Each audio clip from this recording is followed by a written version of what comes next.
Pemirsa, jangan lupa subscribe channel YouTube Official UTV, like dan bunyikan lonceng notifikasi Anda.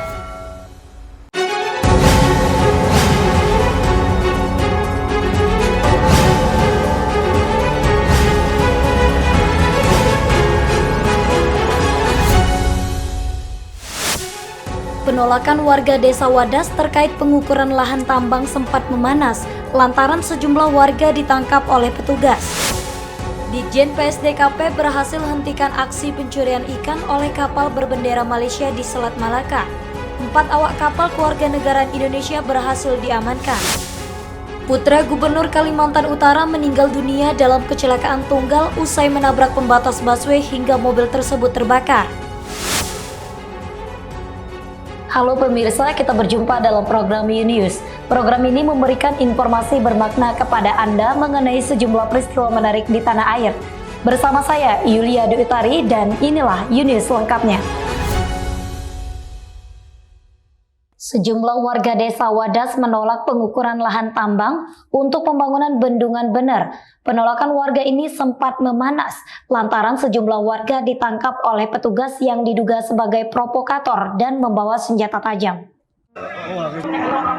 Ratusan personil polisi memaksa masuk dan mengepung Desa Wadas sejak Selasa pagi guna mendampingi petugas BPN dan Dinas Pertanian yang melaksanakan pengukuran lahan di lokasi pembangunan bendungan Bener. Dalam video yang viral di media sosial ini memperlihatkan aparat kepolisian bersenjata lengkap dengan tameng berjalan menyusuri Desa Wadas sambil mencopot sejumlah spanduk yang berisi penolakan tambang batu andesit untuk bendungan Bener. Ketika pengukuran lahan dilakukan, pada saat yang sama sejumlah warga menolak pengukuran lahan dan menggelar doa bersama di masjid setempat. Situasi sempat memanas antara warga yang menolak dengan pihak kepolisian lantaran ada sejumlah warga yang diduga sebagai provokator dan membawa senjata tajam diamankan secara paksa oleh petugas. Warga Desa Wadas mengungkapkan, warga yang ditangkap aparat kepolisian hingga Rabu pagi berjumlah sekitar 63 orang. Kepala Bidang Humas Polda Jawa Tengah, Kombes Pol Iqbal Al-Qudusi mengatakan, puluhan warga tersebut diamankan lantaran bertindak anarkis dan menghalangi petugas. Hingga kini aparat masih berada di lokasi.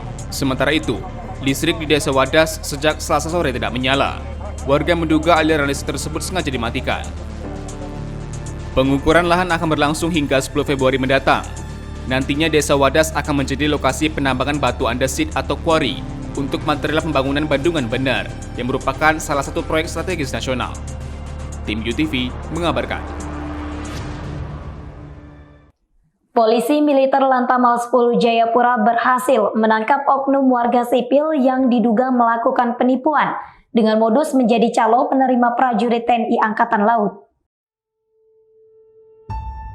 Polisi militer Lantamal 10 Jayapura berhasil menangkap seorang pria berinisial BR yang melakukan penipuan dengan modus menjanjikan bisa meloloskan calon bintara dan tamtama TNI AL dengan meminta uang 200 juta rupiah. Pelaku merupakan honorer di Satpol PP Kabupaten Nabire. BR ditangkap tim Intel Lantamal 10 Jayapura di salah satu rumah makan di Entrop pada Senin kemarin. Wakil Komandan Lantamal 10 Jayapura, Kolonel Laut P. Nanang Haryono mengatakan, penerimaan bintara maupun tamtama di lingkungan TNI AL bebas dari KKN dan tanpa dipungut biaya alias gratis. Pengungkapan ini bermula saat salah satu korban berinisial ELM mengaku telah dihubungi oleh pelaku yang mengaku bisa meloloskan korban untuk menjadi anggota TNI AL dengan imbalan uang 200 juta rupiah. Karena merasa curiga, korban melaporkan hal tersebut ke AS Intel dan Lantamal 10 yang kemudian memerintahkan dan tim Intel untuk melakukan penangkapan terhadap pelaku. Hal-hal seperti ini untuk percaloan, saya rasa di mana-mana ada. Jadi kemungkinan yang memanfaatkan situasi untuk mendapatkan pekerjaan ini banyak peluang-peluang itu. Dan dengan segala cara modus mereka lakukan kepada seluruh masyarakat wilayah Jayapura, di mana untuk menjadi TNI AL tidak dipungut biaya sepesen pun. Saat ini pelaku telah diserahkan ke Polresta Jayapura guna pengembangan penyelidikan. Untuk mempertanggungjawabkan perbuatannya, Pelaku dijerat dengan pasal 378 KUHP tentang penipuan dengan ancaman kurungan penjara paling lama 4 tahun. Dari Jayapura, Papua, Kantor Berita Antara, UTV mengabarkan. Direktorat Jenderal Pengawasan Sumber Daya Kelautan dan Perikanan berhasil hentikan aksi pencurian ikan oleh kapal berbendera Malaysia di Selat Malaka. Petugas juga mengamankan 4 awak kapal kewarganegaraan Indonesia. Inilah detik-detik penangkapan satu kapal ikan berbendera Malaysia yang kedapatan mencuri ikan di wilayah pengelolaan perikanan Indonesia WPP 571 Selat Malaka. Aksi pencurian ikan tersebut berhasil digagalkan kapal pengawas Hiu 01. Ditjen PSDKP Laksamana Muda TNI Adi Nur Awaludin mengatakan, penangkapan ini menunjukkan kesigapan aparat dalam melindungi sumber daya kelautan dan perikanan di Laut Indonesia, meskipun saat itu cuaca buruk.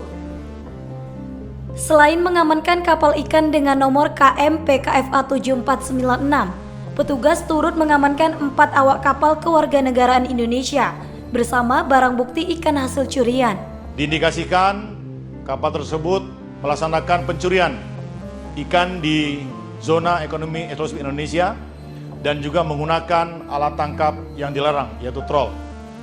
Selanjutnya, kapal tersebut kami bawa ke Satwas Dumai di bawah Pangkalan Belawan untuk dilaksanakan proses lebih lanjut. Ditjen PSDKP menambahkan, dalam upaya memerangi praktik illegal fishing di wilayah perbatasan Indonesia-Malaysia, pihaknya terus berkoordinasi dan bekerja sama dengan aparat penegak hukum Malaysia. Selama tahun 2022, sebanyak 9 kapal yang terdiri dari 4 kapal ikan asing ilegal dan 5 kapal Indonesia yang melanggar aturan berhasil diamankan. Dari Batam, Kepulauan Riau, Kantor Berita Antara, UTV mengabarkan. Pemerintah Kota Batam melalui Dinas Perhubungan berencana menaikkan tarif parkir kendaraan di lokasi parkiran khusus dalam waktu dekat. Rencananya besaran kenaikan hingga 100% dari besaran tarif sebelumnya. Kepala Dinas Perhubungan Kota Batam telah melakukan sejumlah persiapan dan tahapan terkait rencana kenaikan tarif parkir kendaraan yang berada di lokasi khusus tersebut. Kepala Dinas Perhubungan Kota Batam Salim mengatakan, rencana kenaikan tarif ini berdasarkan rancangan peraturan daerah Ranperda Kota Batam tentang retribusi pajak yang telah disahkan pada Januari 2022 oleh DPRD Kota Batam. Rencananya kenaikan tarif parkir akan berlaku bagi parkiran berlokasi khusus seperti pusat perbelanjaan, lokasi pusat bisnis, rumah sakit, pelabuhan, dan bandara. Besaran kenaikan tarif parkir berkisar antara Rp2.000 hingga Rp5.000 dari besaran tarif parkir semula. Untuk kendaraan roda 2 dari Rp1.000 naik menjadi Rp3.000. Sedangkan untuk kendaraan roda 4 atau mobil dari Rp2.000 menjadi Rp5.000. Meski sudah disahkan di DPRD Kota Batam, rencana kenaikan tarif parkir khusus tersebut belum diberlakukan karena masih menunggu pembahasan di tingkat pemerintah provinsi dan pusat. Kenaikan tarif ini tidak akan diterapkan untuk lokasi parkiran pinggir jalan yang dikelola langsung oleh Dishub Batam.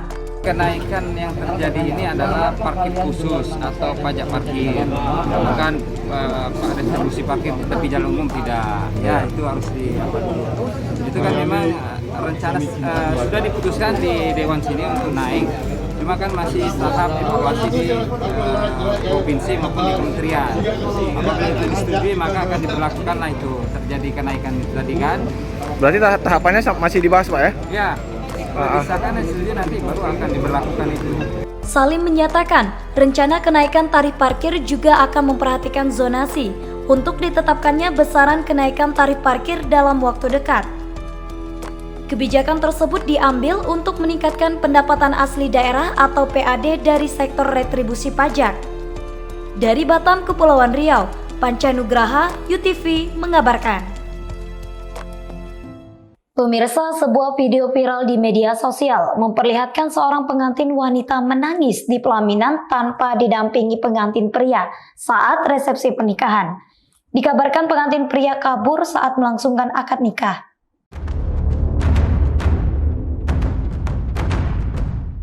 Acara pernikahan yang seharusnya menjadi momen bahagia berubah menjadi kesedihan. Seperti yang dialami oleh seorang pengantin wanita di Kabupaten Dompu, Nusa Tenggara Barat. Dalam video milik warga ini memperlihatkan seorang pengantin wanita menangis di pelaminan saat acara resepsi pernikahan tanpa didampingi oleh pengantin pria. Video viral ini pun mengundang berbagai komentar netizen yang berempati terhadap pengantin wanita. Pengantin wanita yang bernama Wanda Wulandari akhirnya buka suara terkait video viral dirinya. Dirinya dan calon sebenarnya tidak ingin pernikahan tersebut digelar dengan meriah dan ingin digelar secara sederhana. Wanda juga mengungkapkan bahwa calon suaminya masih ingin mengejar mimpi menjadi tentara. Namun permintaan itu tidak disetujui pihak keluarga karena Wanda tengah dalam kondisi hamil. Diketahui pengantin pria kabur ke kota Mataram lantaran menolak melangsungkan pernikahan tersebut. Wanda mengaku kejadian ini telah diserahkan sepenuhnya kepada keluarga. Dirinya juga meminta kepada calon suami untuk bertanggung jawab atas kejadian yang dialaminya. Atas kejadian ini, pihak keluarga Wanda Wulandari sempat melakukan aksi blokir jalan dan melaporkan pihak pengantin pria tersebut ke pihak kepolisian Resor Dompu. Zuriat Agung Nugraha, UTV mengabarkan. Putra Gubernur Kalimantan Utara yang bernama AKP Novandi Arya Karisma menjadi korban dalam kecelakaan tunggal di Jalan Raya Pasar Senen pada Senin dini hari. Korban dilaporkan meninggal dunia bersama seorang penumpang usai menabrak pembatas busway hingga mobil tersebut terbakar. Polda Metro Jaya menyebut salah satu korban yang meninggal dunia akibat kecelakaan mobil yang terbakar di Jalan Raya Pasar Senen pada Senin dini hari merupakan putra dari Gubernur Kalimantan Utara yakni AKP Novandi Arya Karisma. Sementara penumpang yang ikut meninggal dalam kejadian itu bernama Fatimah. AKP Novandi Arya Karisma merupakan anggota kepolisian daerah Kalimantan Timur. Kedua korban alami luka bakar 100% sehingga sempat menyulitkan saat proses identifikasi. Kecelakaan tunggal yang menimpa AKP Novandi terjadi pada Senin dini hari. Mobil sedan Camry bernomor polisi B1102NDY tersebut menabrak pembatas jalur Transjakarta hingga mobil mengeluarkan percikan api lalu terbakar. Pengemudi dan penumpang meninggal dunia di dalam mobil yang terbakar. Hingga kini kronologi terjadinya kecelakaan masih dalam tahap penyelidikan. Sementara itu, suasana di rumah duka AKP Novandi Arya Karisma di Jalan Duren, Bangka Pancoran telah terlihat papan ucapan duka cita yang memenuhi bagian depan rumahnya. Muhammad Wahyu, UTV, mengabarkan.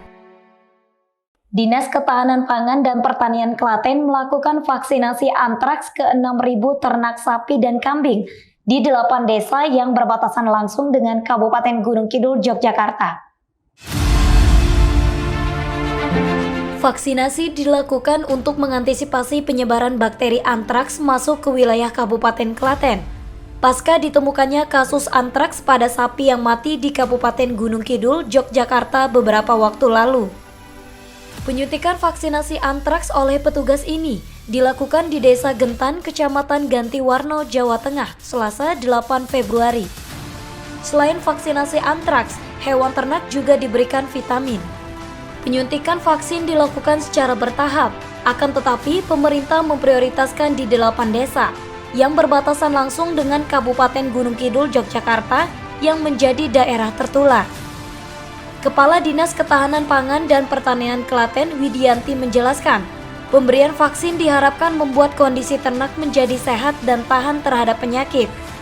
Selain itu, meski berbatasan langsung dengan daerah tertular, sejauh ini belum ditemukan kasus antraks di Kabupaten Klaten. pada dasarnya gini Mas, panas tinggi yang jelas itu ya. Karena itu tergantung dari tipenya gitu. Tapi semua tipe itu biasanya kan dampaknya kepada suhu tubuh ya, suhu tubuh dari ternak itu.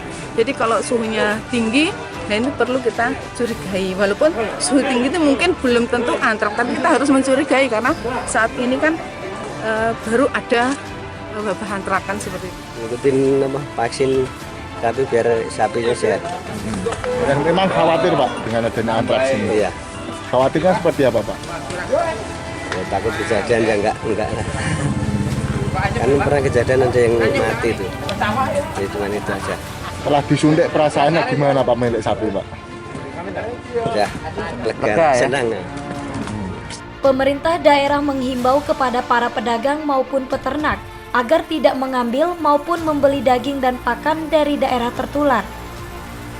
Dari Klaten, Jawa Tengah, Kantor Berita Antara, UTV, mengabarkan. Kepolisian Sektor Bintan Timur Kabupaten Bintan mengajak masyarakat untuk melakukan vaksinasi COVID-19, baik itu vaksinasi dosis pertama, kedua, hingga booster atau vaksinasi dosis ketiga di Polsek Bintan Timur.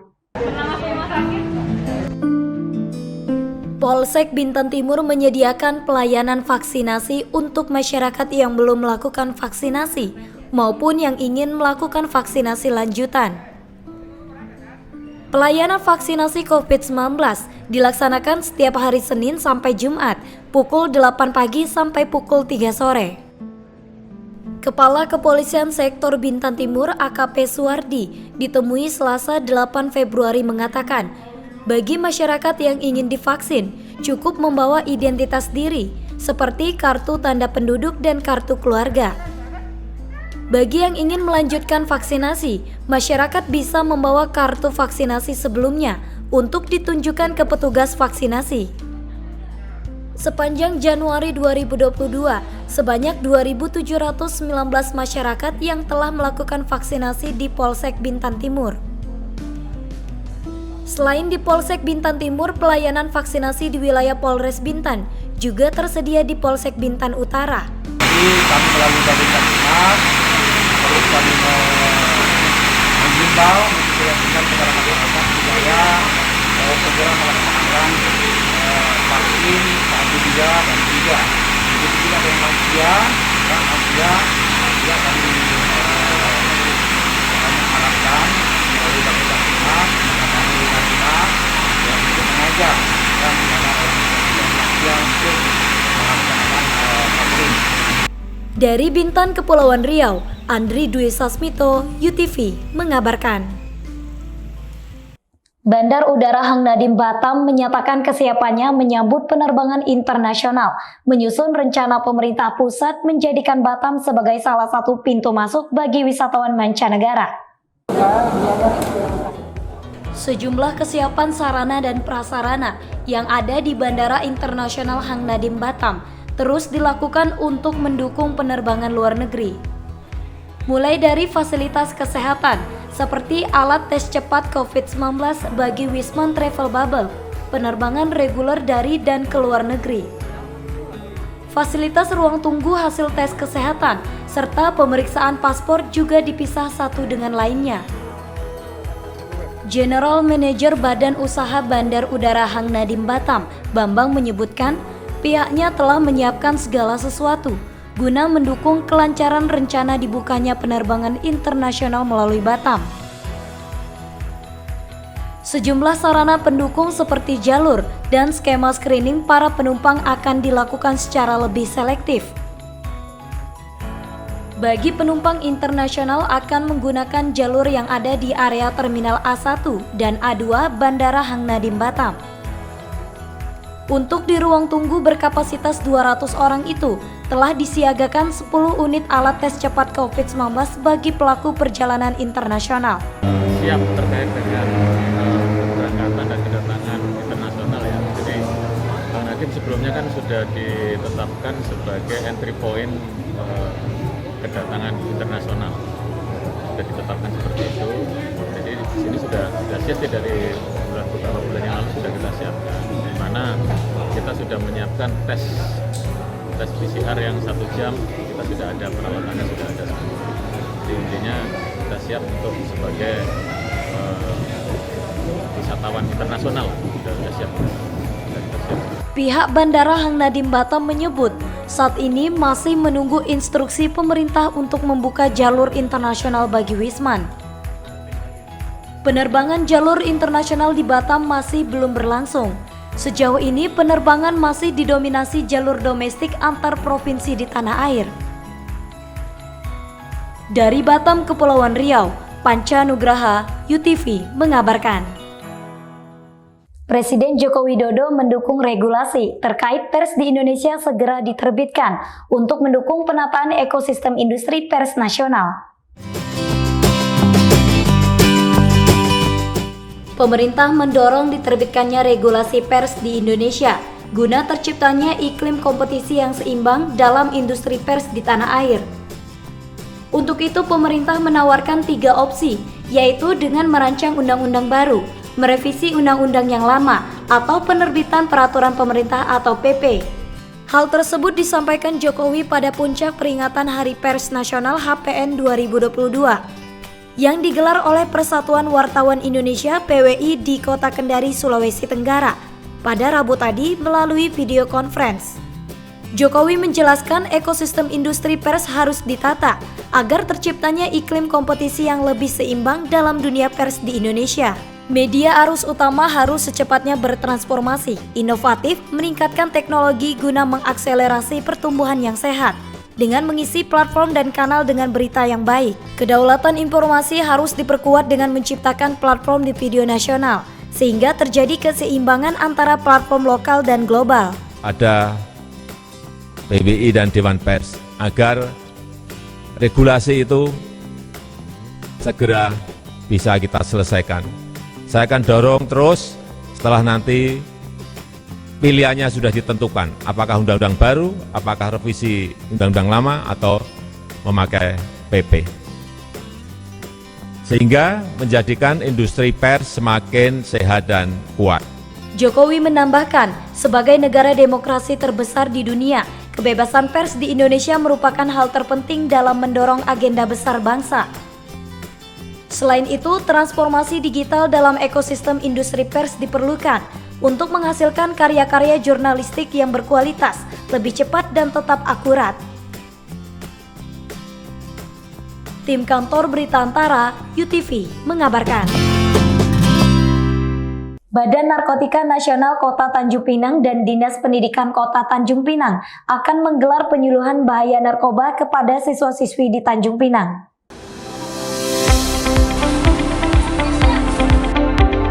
Kepala Badan Narkotika Nasional BNN Kota Tanjung Pinang, AKBP Heriana mengatakan, selain melakukan penyuluhan kepada siswa, pihaknya akan melakukan pemutaran lagu Mars setiap Senin pagi sebagai bentuk pengenalan kepada siswa akan bahaya narkoba. AKBP Heriana menyampaikan, walaupun saat ini belum ditemukannya kasus penyalahgunaan narkoba di tingkat pelajar, BNN tetap mengingatkan pelajar akan bahaya narkoba. Akan memperkenalkan Mars BNN. BNN itu biar lebih diresapi oleh anak-anak sekolah bahwa kita adalah narkoba adalah musuh negara. Ya kan, hidup tanpa narkoba lebih indah. Masa depan tanpa narkoba menjanjikan. Kalau masa depan dengan narkoba, kita akan hancur. Negara kita akan tergadai. Kita tidak akan menjadi apa-apa bagi keluarga maupun bagi bangsa. Sementara itu, Kepala Dinas Pendidikan Kota Tanjung Pinang, Endang Sulistiawati mengatakan, BNN bersama Disdik akan melakukan kegiatan yang bersifat pencegahan penyalahgunaan narkoba. Ia menyebut, saat ini tidak ada laporan terkait penyalahgunaan narkoba di kalangan pelajar. Dinas Pendidikan Kota itu kan dari TK, SD, SMP sampai sebatas SMP, jadi kita sebatas pengenalan bagaimana bahayanya, apa yang harus dilakukan gitu. Kemudian akan ada nanti lagu Mars BNN yang dikirim dari BNN dan itu akan didengungkan setiap upacara hari Senin dan insya Allah kedepannya mungkin akan dilombakan. Dari Tanjung Pinang, Kepulauan Riau, Ardian Syahputra, UTV mengabarkan. Terima kasih telah menyaksikan informasi yang telah kami sajikan. Tetap saksikan News selanjutnya. Salam sehat, sampai jumpa.